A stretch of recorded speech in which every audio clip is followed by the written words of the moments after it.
자, 남북협상, 남북한 총선거가 무산되고 남한만 단독선거 실시가 결정됐다. 이게 누구 결정사항이라고? 유엔 소총의 결정사항이었죠? 남한만 단독으로 결정이 됐다. 이걸 막으려고 김국, 김규식 등이 북한을 방문해서 남북협상을 벌였지만 실패했다. 그렇습니다. 그때 주장된 내용들이 뭐냐? 외국군대 즉시 철수, 또 외국군대 철수 내전 발생 부인, 조선 정치의 구성, 뭐 이런 것들이 있는데 결국은 남북협상은 좌절되었다. 통일정부 수립운동을 했으나 좌절되었다라고 했어요. 자, 결국 1948년 5월 10일 날 총선거가 시행되고 됐죠? 총선거. 그 다음에 밑에 봐보세요. 좌익 세력이 남한만의 단독선거 반대 등을 주장하며 무장 봉기했다. 이게 어디라고요? 무슨 사건이라고? 제주 4.3 항쟁. 거기다 써놓으세요. 거기다 써놓으세요. 제주 4.3 사건. 이렇게 쓰면 되겠죠? 50 총선거 실시 밑에 두 번째 박스에 좌익 세력이 남한만의 단독선거 반대 등을 주장하며 1948년 4월 3일 무장 봉기를 일으켰다. 이게 바로 뭐라고요? 제주 4.3 사건이다. 됐죠? 그 다음에 이제 군경이 초토작전으로 많은 수의 무관 주민들까지 제주도 주민들까지 희생됐다라고 했습니다. 그런 우여곡절 끝에 1948년 8월 15일 날 대한민국 정부가 수립됐고, 그죠? 그리고 제주 4.3 항쟁 때 이 잔당들을 소탕하기 위해서 출발했던 군인들이 결국은 군인 안에 있던 그 사회주의 세력이 반란을 일으켰어요. 이게 바로 여수순천 11구 사건이다. 됐어요? 성격 누가 일으킨 사건이라고? 남한 내에 있었던 좌익 세력이 일으킨 사건. 그죠? 그래서 제주 4.3과 함께 11구 사건, 11구 사건을 잘 기억하시라. 됐죠? 넘어갑니다. 69에서 70으로 넘어갑니다. 70페이지. 자, 우리가 이제 해방 이후에 7.18을 착부산할 필요성이 있었습니다. 잘 봐두세요. 되게 중요한 문제고, 몰라 지금 남한 사회가 여러 가지 혼란을 겪고 있고 그런데 그런 것들의 뿌리가 어디에 있느냐? 친일파 청산을 못해서라고 합니다. 알겠어요? 친일파 청산.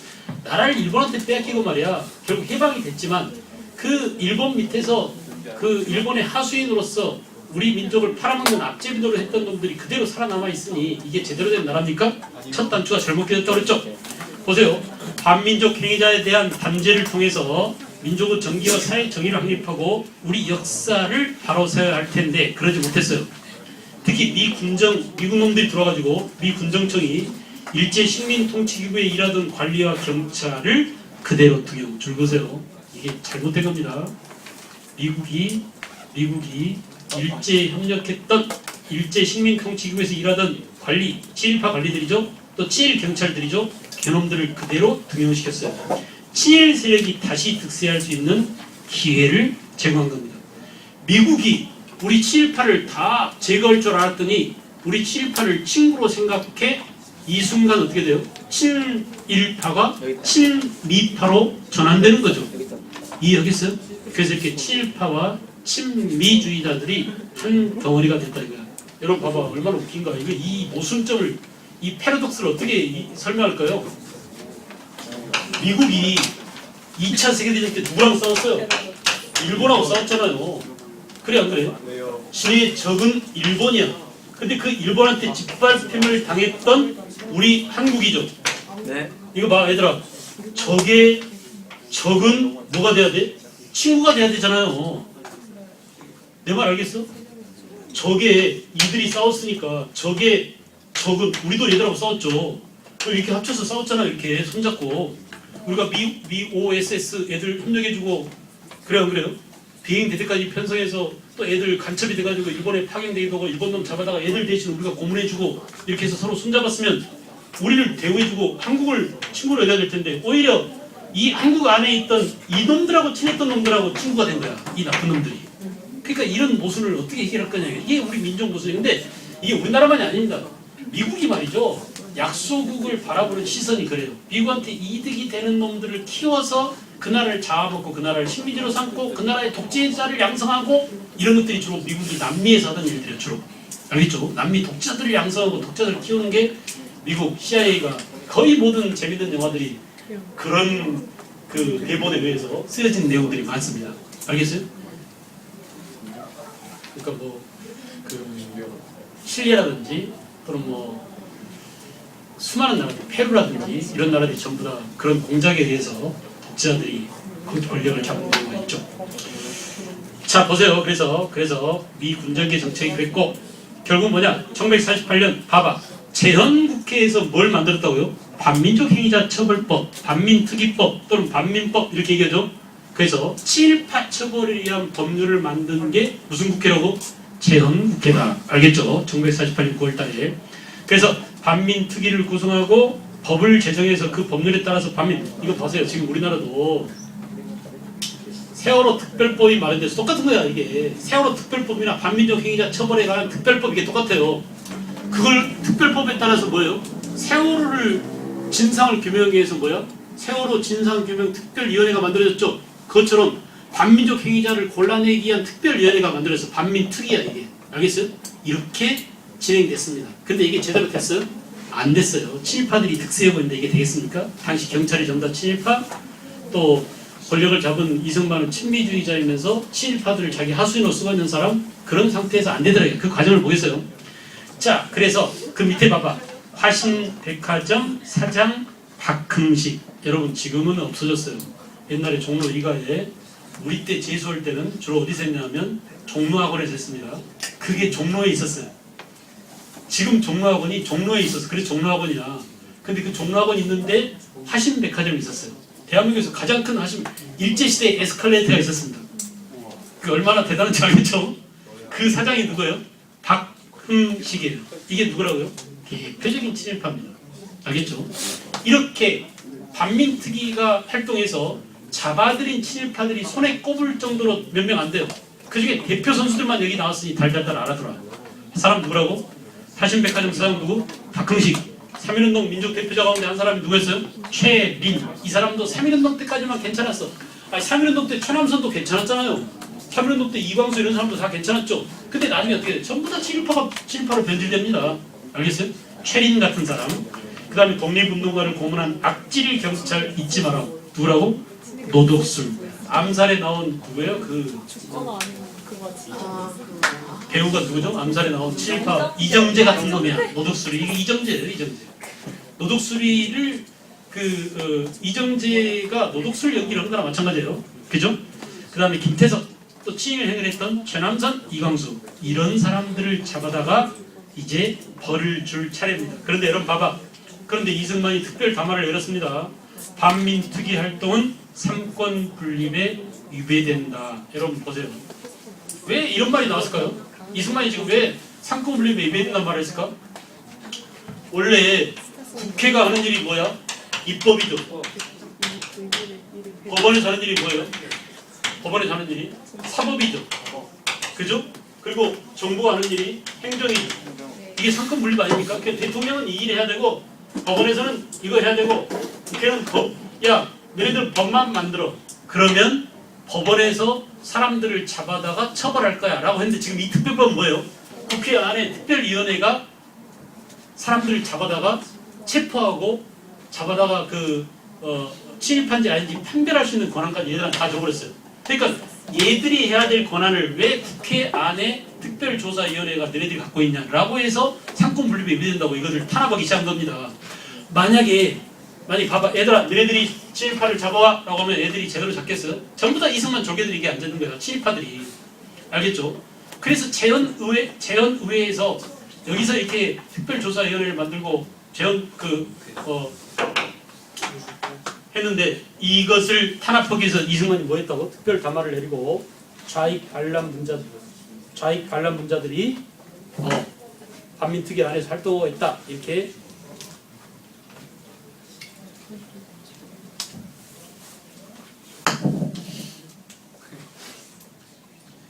경험 있는 좌익 반란분자들이 지금 좌익 반란들이 방화 살인을 하고 있다. 이 말은 지금 무슨 말입니까? 제주도 4.3 항쟁이라든지 여수 순천 반란 사건 이걸 말하죠. 자 그런 상황에서 경찰이 필요한데 이 친일파라고 해서 경찰들을 다 잡아들이면 되겠냐 이렇게 해가지고 경찰을 마구 잡아들인 것은 부당하다 이렇게 이승만이 담화를 했습니다. 그 다음에 반민특위법 개정을 요구했죠. 그래서 반민특위 안에 공산주의자들이 있다, 빨갱이들이 있다 이런 식으로 해가지고 덮어 씌웠어요. 그리고 경찰 노독술 쫄개들이 어떻게 했어요? 반민특위를 오히려 습격했습니다. 알겠죠? 국회의원들을 스케우고 막 패고 그랬어. 이게 66 사건이죠. 더더군다나 이제 반민특위법의 시효 기간을 이승만의 강압에 의해서 결국은 1950년 6월 20일에서 1949년 8월 31일로 특위 활동을 기간을 단축. 그래서 결국은 8월 31일 날 강제로 거의 반강제로 반민특위가 해체됨으로써 우리는 이승만은 이런 방해 공작으로 7.18을 처벌하지 못하고 말았다 이거야. 알았어요? 근데 봐봐. 왜 이게 중요냐면 2차 대전 때 독일이 프랑스를 점령한 기간이 있었습니다. 그래서 프랑스도 어때요? 프랑스 괴뢰 정부가 세워졌겠죠? 독일 꼭두각시들이 세워졌겠죠? 이 비시 정권이라고 하는데 이때 최고 수장이 페탱이라는 놈이었어요. 이 페탱은 1차 대전 때 프랑스 장군으로서 아주 혁혁한 공을 세운 프랑스의 영웅입니다. 근데 이 자식이 우리로 말하면 7.18로 변절해가지고 2차 대전 때는 독일한테 협력한 거야. 이게 바로 페탱이죠. 근데 그 페탱을 잡아다가 처형했어요. 처형했어. 그래서 처음에는 사형시키려고 했는데 나중에 유배형에 끝났지만은 이렇게 프랑스는 철저한 독일의 친독을 했던 인사들 철저하게 다 거기 보세요. 표를 한번 보세요. 우리 반민특위 실적 봐봐. 취급 건수가 682건. 그 중에 잡아라 하고 영장이 발부된 게 408건. 그 중에 검찰한테 기소된 게 221건. 사형 언도를 받은 게 1건. 그나마 사형 면제돼 버렸습니다. 하나도 처벌 못했어요. 그 다음 뭐냐? 징역 6건. 집행유예 그 중에 5건. 봐봐. 징역형이 내려졌는데 야, 너 유예시켜줄게 해가지고 징역형에 들어가지 않은 거야. 알겠죠? 국민권 정지 18건, 형 면제 2건. 그래가지고 말이야, 우리는 거의 일본 놈들한테 빌붙어서 아부하고 7.8로서 국위 영화를 누렸던 놈들을 다 살려줘 버린 거야.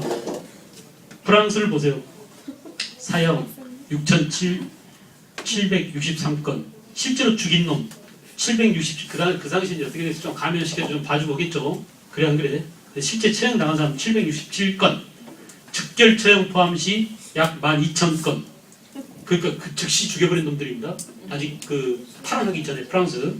그 다음에 종신 강제노동 2,072건. 유기 강제노동 1,637건. 유기징역 22,883건. 공민권 박탈, 부역죄 신고 이렇게 해가지고 거의 150만에서 200만 명의 나치 협력자를 다 조사했다고요.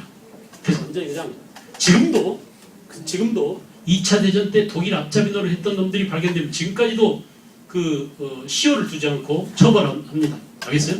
이렇게 프랑스는 철저한 나치 협력자 처벌했어요. 거기에 비해서 우리는 친일파들이 아직도 권력을 쥐고 있고 친일파 딸이 대통령을 하고 있고 그 딸 옆에 있는 김무성 대표 이 새끼 아버지도 친일파고 친일파들이 다 들들해요. 다 친일파들이라고 볼 때는 다 죽여버려야 될 놈들이에요.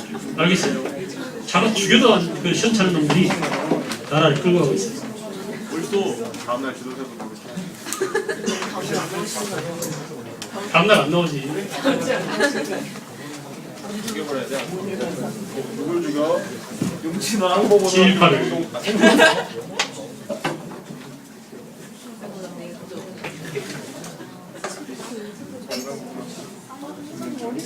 서부 기동기 남강고등학교 김동준아 누굴 죽여? 3학년 몇 반이야? 3학년 6반. 김동준 맞나? 서울시 관악구 있잖아. 그 다음에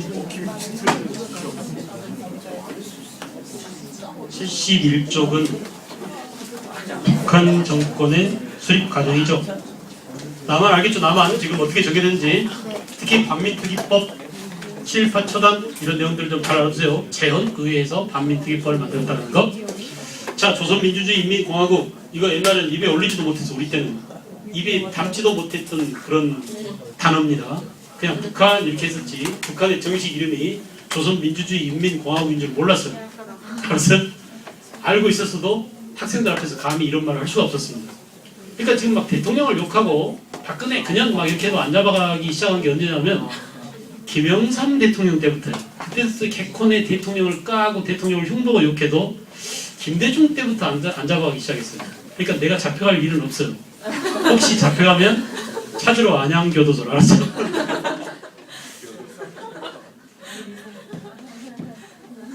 민주주의인민공화국 수립, 북한 정권을 수립 과정 보면 시험에 절대 안 나오겠죠. 지금은 시험에 안 나옵니다. 근데 왜 우리가 알아둬야 될까요? 우리 반쪽이 허전한 상태로 있으면 안 되잖아요. 메꿔줘야 돼.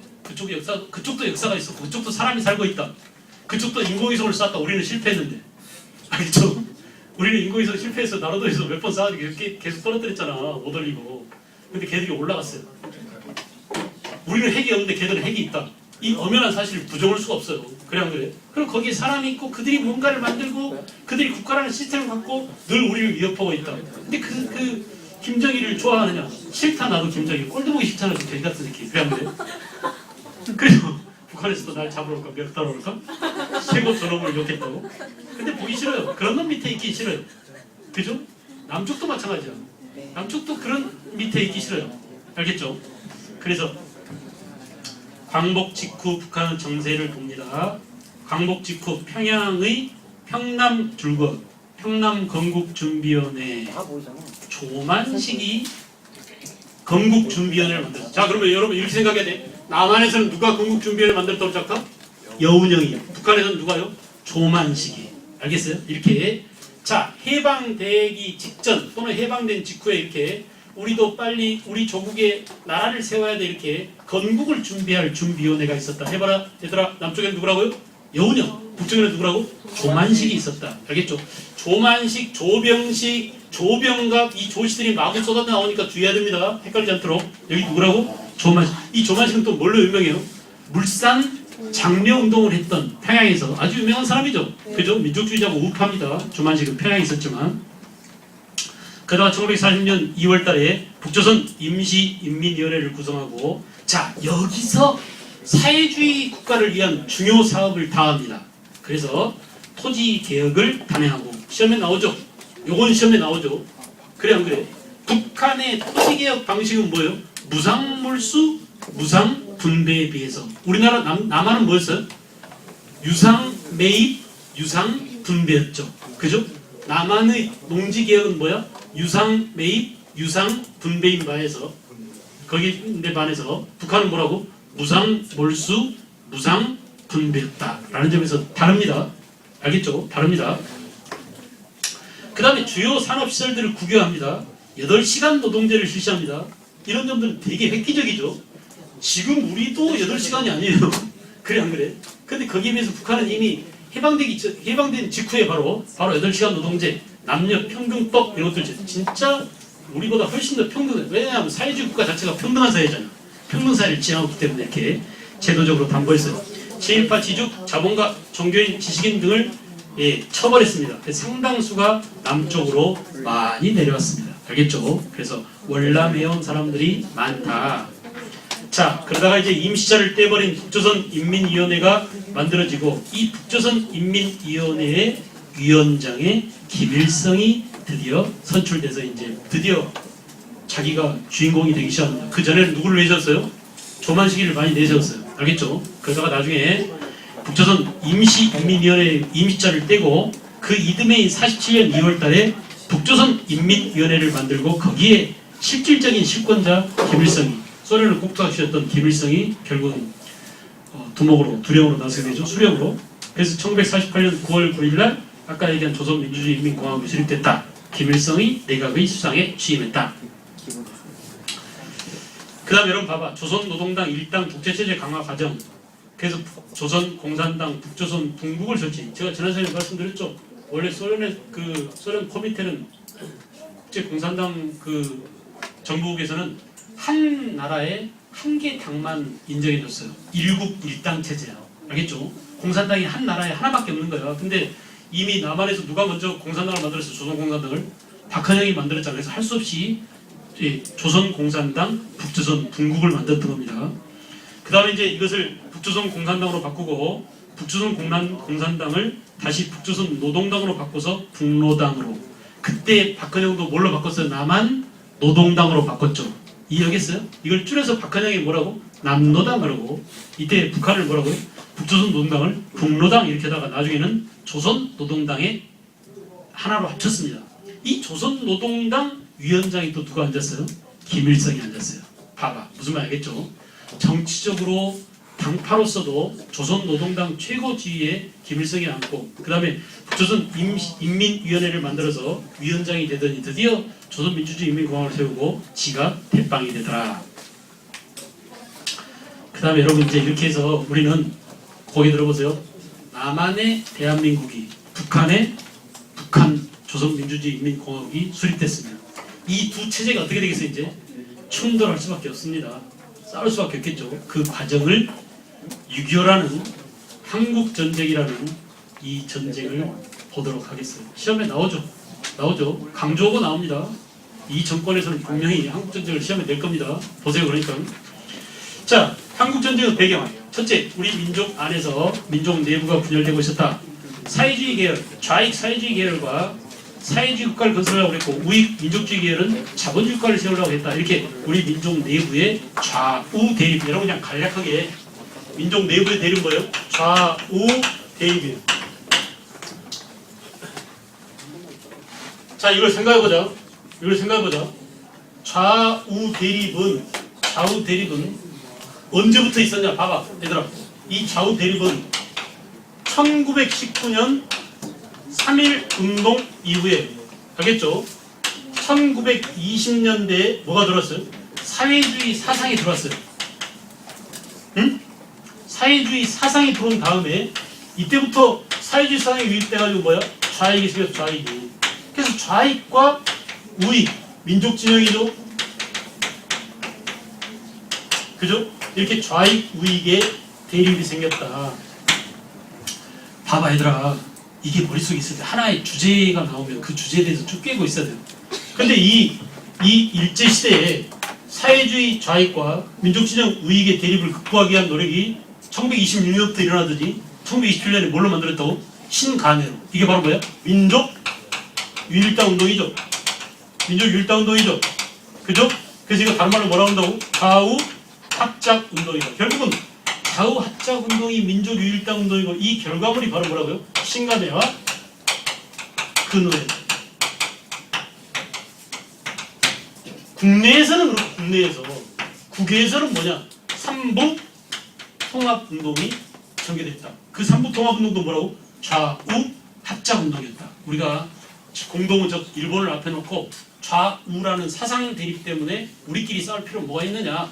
우선 공동적인 일본을 향해서 우리 서로 손잡고 함께 공동전선을 펼치자. 이게 바로 뭐야? 좌합작 운동이죠. 민족 유일당 운동이죠. 그러니까 국내에서는 이렇게 신간의 근원으로, 국외에서는 삼부통합운동으로 나타났다. 이렇게 보시면 돼요. 근데 이게 잘 됐어요? 안 됐어요? 안 됐어요. 신간회가 해소됩니다. 신간회 운동도 민족 유일당 운동 해소되죠. 야, 우리가 하축해보면 다 끝나버려요. 그리고 역시 국외도 마찬가지고, 그래서 좌우 통합이 이루어지지 않아요.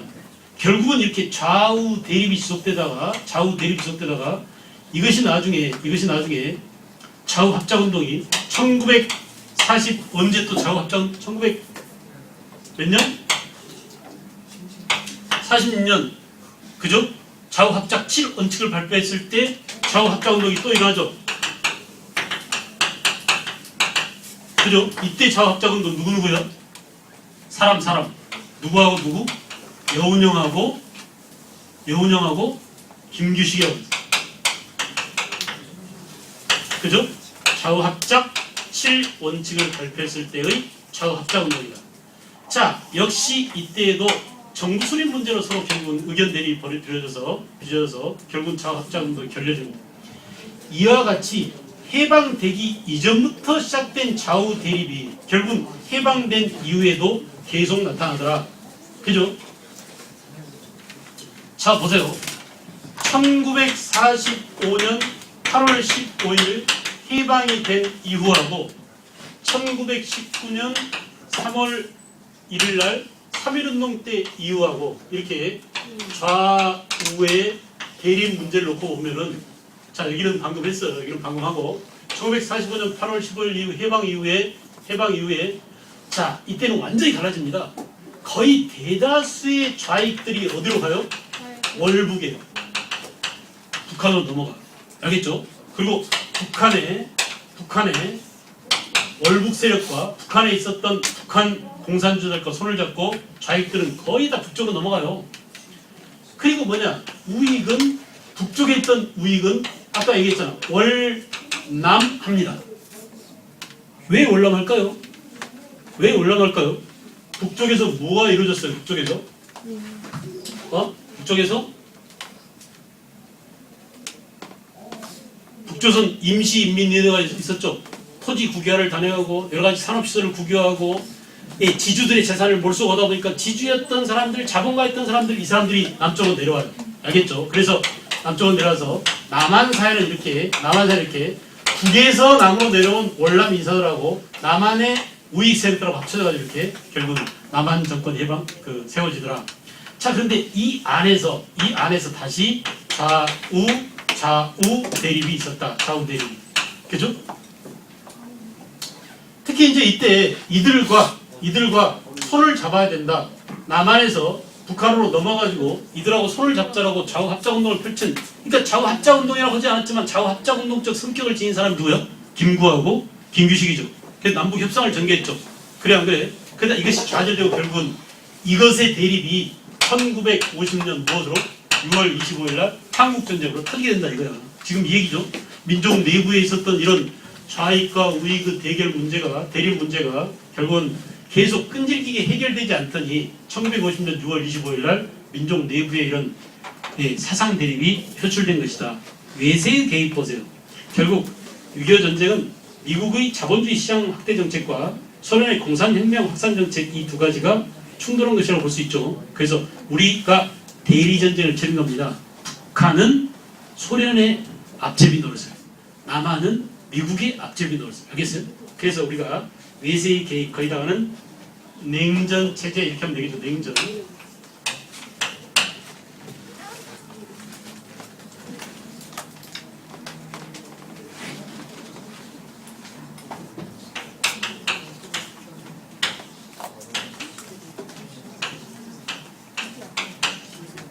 결국 냉전이란 뭐냐? 전쟁이 터지지 않았지만은 체제 간에 서로 경쟁하고, 알겠어요? 서로 경제, 안보, 군사, 정치 이런 상황에서 서로 대립하고 있던 그런 냉전 체제의 산물이었다. 그 냉전이 한반도 안에서만 무엇으로? 열전으로. 알겠어요? 빵 터진 겁니다. 전쟁이 터진 거예요. 전 세계가 다 냉전 상태인데 우리나라만 진짜 붙어버린 거예요. 알겠죠? 이렇게. 자, 보세요. 그래서 1948년 김구등이 통일 노력, 남북협상이죠. 남한은 이승만 중심의 친미 극우파 정권이 북진 통일 주장. 이승만이 그 당시에 강력하게 그 호전성을 내세워서 오른쪽 박스를 보세요. 일주일 안에 가서 압록강물을 포하겠다는 그 사기를 쳤습니다. 군대도 없고 힘도 없는 놈이, 알겠어요? 일주일 내로 가서 우리가 압록강물을 포하겠다 이렇게 거짓말 쳤어요. 북한에 있는 김일성은 남조선까지도 사회주의 체제로 해방시켜야 될 해방전쟁을 공언했습니다. 결국 이것이 충돌해서 전쟁이 터지게 되더라. 지금도 어때? 지금도 맨날 저 새끼들은 핵 쏴대죠? 미사일 발사되죠? 남한을 불바다로 만들어부터 연평도 포격하는 거 봤죠? 연평도 포격할 때 우리 아들이 군대에 있었다니까? 돌아가시겠더라고. 이 개새끼들 막 죽여버리고 싶어요. 아니 최전방 철원에 있었어. GOP 바로 옆에서 포병대대 거기 있었는데 거기부터 때립니다. 항상 전쟁이 터지면 포병부터 패요. 그래야 우리한테 날아올 걸. 그러니까 제일 먼저 패는 게 미사일이 날아오잖아. 공군 비행장 활주로를 패. 비행기를 못 뜨게 만들어 상대. 알겠죠? 그 상대의 미사일 기지를 먼저 패. 저쪽에서 못 날아오게. 누가 먼저 때리냐 문제야. 그때 우리 아들이 거기 포병대대에 있었는데 포병부터 개박살나게 해서 장사포는 바로 그냥 그 앞에 떨어지는 거예요. 집중포를 때릴 수 있는 거죠. 근데 연평도 가면 터져. 그 다음부터 이제 전쟁이 터지면 바로 총알맞이야. 그런 상황이 한번 돼보세요. 전쟁 일으켜버리자고, 우리도 핵무장 하자고, 전쟁을 경험해본 놈들은 그런 말 하면 안 되죠. 그래 안 그래? 전쟁 나면 얘 안 끌려갈까? 너 끌려가겠어 안 끌려가겠어? 다 정해져 있습니다. 얘네들 갈 자리 있잖아요. 전부 다 임진강, 한탄강 그 부분에 최전방에 이 인원들, 이 병력들, 이 남성 동무들의 이 병력들의 임무는 뭐냐면 북한군의 남침을 저지하는 거예요. 육탄으로. 이들이 개기고 있을 동안에 전력을 재정비해서 북한의 그 핵을 근원지를 타격하는 시간을 벌어주는 총알바지 역할이에요. 너네들. 그래서 이미 이미 전시 작전 계획이 다 이게 작계라고 그래 줄여서 작계 그 번호들이 다 있는데 여러분 다 출입됐어요. 그래서 제1국민력 통지를 받았을까요? 이 제1국민력들은 무조건 전쟁이 딱 터지면 전쟁터로 가가지고 그 총알바지 합니다. 총알바지. 알겠죠? 주력 부대들이 전선을 다 예정에 대해서 방력을 취할 준비를 하는 시간을 버는 정도로 다 징발당하는 거야. 근데 막 인터넷에 그 일베 새끼들이 막 전쟁해야 돼, 당장 부셔버려, 막 개박살 내야 돼, 게임만 하던 버르장머리가 있어가지고 전쟁이 이렇게 게이머들이 손가락 끝에서 이루어지는 게 아니잖아요. 직접 가서 몸으로 몸빵해야 되는데. 그죠? 그래서 이렇게 전쟁이 터지게 됐습니다. 그런데 되게 지금도 위험해요. 지금도 위험합니다. 사실은 되게 위험해요. 왜 위험한지 아세요? 경제가 어려울 때 전쟁이 터져요. 국내의 어려운 경제 상황을 전쟁이라는 더 큰 쓰나미로 덮어버리려고 자기의 실책을 덮으려고 전쟁을 이렇게 꼭 그래요. 알겠죠? 그러니까 나치 그 히틀러나 무솔리니나 일본의 구구파들이 전쟁을 2차 대전을 일으킨 원인도 전에도 우리가 얘기했지만은 뭐 때문에? 경제 공황. 그 공황을 타격하기 위해서 전쟁이라는 최악의 수단을 동원한 겁니다. 알겠죠? 그래서 국민들을 전쟁이라는 공포 속에 몰아넣고 마구 전쟁을 밀어붙이는 거예요. 지금도 마찬가지예요. 경제적으로 되게 어렵다고 그래요. 많이들 어렵다고 합니다. 우리뿐이겠어요. 북한도 마찬가지죠. 그러니까 지배층 입장에서는 이렇게 전쟁을 무책임하게 전쟁을 일으킬 수 있는 소지가 있어요. 그렇다고 뭐 차라리 전쟁에 나갔으면 좋겠다. 수능 보기 전에는 이런 새끼들이 많아요. 차라리 전쟁에 터져버렸으면 좋겠다. 그럼 무책임한 말을 하지 않도록 하세요. 알겠죠? 밑에 봐봐. 미국의 애매모호한 태도. 미국은 당시에 미 국무장관 에치슨 나이를 걷는데 한국은 미국 흑동 방위선에서 제외되어 있다고 함으로써 한국에서 전쟁이 일어나도 미국은 개입하지 않을 것이냐 제스처를 썼어. 이게 바로 뭐예요? 에치슨 라인이야. 그래서 이 새끼가 말이죠. 이런 이게 이제 유명한 그 미국의 한국 문제를 전공하는 브루스 커밍스라는 교수가 이런 주장을 하는데 이게 남침 유도설이라고 그래요. 그러니까 북한이 먼저 남한을 침략했어. 근데 그 침략을 하도록 미끼를 쓴 거야. 미끼. 알겠죠? 그 미끼가 바로 뭐냐면 이렇게 일본과 필리핀과 타이완은 막아주겠다. 근데 한반도는 제외하겠다고 선을 딱 껐어요. 일본이 책임지고 막아줄 수 있는 방어선. 이게 바로 뭐야? 에치슨 라인이야. 그러니까 김일성이 이쪽에 있다가 딱 보니까 얘는 비었네. 얘는 쳐도 되네. 그리고 급하게 형한테 누구한테 갔어? 소련한테 갔어. 탱크 좀 빌려줘. 돈 좀 꿔줘. 군대도 빌려줘. 해가지고 얘들 다 빌린 거야. 알겠죠? 그리고 막 쳤어요. 막 쳐가지고 여기까지 그냥 단숨에 내려왔어. 3일 만에 서울이 함락되고 6일이면 압록강 가서 물 떠온다던 이승만 새끼는 먼저 도망쳐버리고 대전에서 발표합니다. 저는 도망쳐놓고 서울 시민 여러분, 국군이 끝까지 여러분과 함께 서울을 지킬 것입니다. 했고 저는 도망가버린 거예요. 그리고 북한 탱크가 따라오지 못하도록 한강 철교를 폭파해버렸어요. 그러니까 서울 시민들은 이승만 목소리 방송만 듣고 어때? 옛날부터 들어오던 목소리 아닙니까? 해방되기 전부터 VOA 해가지고 보이스 오브 아메리카 해가지고 이승만이 맨날 국민 여러분 좀 있으면 해방될 테니까 그때까지만 참고 이 새끼 방송해가지고 말이야 서울을 지킨다고 하니까 철석같이 믿고 있었죠. 이승만이 해방된다고 하더니 해방되더라. 이승만이 서울을 지키고 있다니까 우리 국군이 서울을 지켜주겠지라고 믿고 있었는데 탱크 소리가 나는 거야. 뭐 미아리 쪽으로 탱크 막 보이는 거예요. 쿵쿵쿵 가면서 상상해보세요. 이거 뭐야 이거 했더니 이미 국군 다 무너지고 이승만 도망갔대. 그래서 전부 다 배달의 꽃좀 싸가지고 한강 다리 건너려고 막 하얀 옷 입고 그 다리에 개미처럼 붙는 거 보셨어요? 사진에? 근데 다리가 끊어져 있는 거야. 누가 끊었어? 북한군이 끊은 게 아니라 이승만이 끊었대. 지가 먼저 도망가려고. 그럼 북한 탱크가 거기 못 건너오게. 알겠죠? 이런 비겁한 놈이 우리나라 초대 대통령이었어요. 응? 그래가지고 이 에치슨 라인이 결국은 뭐냐? 결국은 북한으로 하여금 소련의 지원을 받아가지고 6.25를 일으키도록 던진 미끼였다라는 그런 주장이 있습니다. 알겠죠? 에치슨 라인. 그 다음에 이제 여러분 특히 여기서 시험이 잘 나와요. 1기, 2기, 3기, 4기로 나눠서 시기를 묻는 문제가 잘 나옵니다. 알겠죠? 자, 1기는 북한군의 공세기 1950년 6월부터 시작해서 8월달까지 북한군이 6월 25일 날 남침해가지고 3일 만에 서울을 점령하고 이승만의 신속한 도망 멋있죠? 거짓 방송 다 나갔어요 거기. 신속한 개입, 미국의 신속한 개입. 그래서 한국전 개입을 선언하고 유엔 안전보장 이사회를 소집해서 소련은 불참했습니다. 그리고 일본 주둔 미군 선발대를 부산에 상륙시키고 미군 주축 16개국 유엔군이 파병됐죠. 그런데 미군의 북상과 북한군의 남진이 딱 만난 데가 오산이에요. 오산 전투에서 처음 만났고 대전에서 미국의 딘 소장이라는 사람이 북한군한테 잡혔습니다. 그러니까 처음으로 패전한 거죠 미국이. 유명한 미국의 군대가 와서 북한한테 깨진 거예요. 그리고 이때 7월 12일 날 그 전에 이미 이승만은 대전 협정을 통해서 한국군 통수권을 미군에 이야기했어요. 줄거세요. 이게 바로 뭐냐? 전시 작전 통제권이라고 씁니다. 거기다 써놓으세요.